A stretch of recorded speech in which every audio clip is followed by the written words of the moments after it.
Iverenantsika andriambava kosa ny mahakasika ny fampianarana.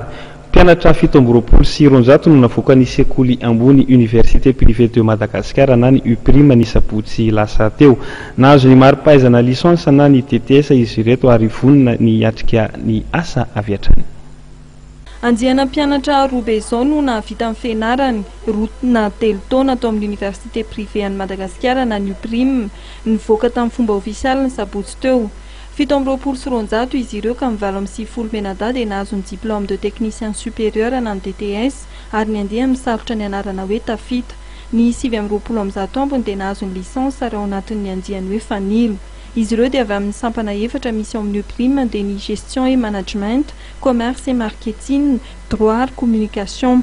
Vao nisokatra tamin'ity kosa ny sampana paramédical. Raha misy ny nahavita fianarana atao amin'ny UPRIM dia misy kosa ireo voahiditra ka nisy ny fidirana farany ho amin'ity taona ity ny volana aprily izao.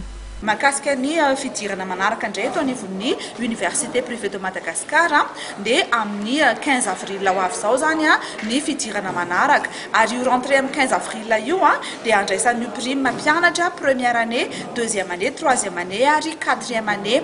Raha toa moa zany ka hiditra première année eto amin'ny UPRIM dia baka no mari-pahaizana ilaina ary ho an'ireo mpianatra izay hiditra deuxième année, troisième année na quatrième année dia mandray ihany koa ny UPRIM na dia efa nianatra tany amin'ny université hafa aza fa misy ny entretien izay atao miaraka amin'ny responsable pédagogique satria sélection de dossier zany no andraisan'ny UPRIM ho an'ireo niveau deuxième année, troisième année ary quatrième année ireo.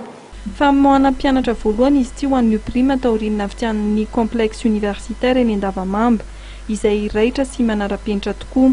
No marian'ny tompona andraikitra nefa fa tsy misy fiovana fa mirary hatrany ny saram-pianarana ao amin'ny université an'i UPRIM na dia eo aza ny fahafitan'izany trano fianarana lehibe eny Andavamamba izany.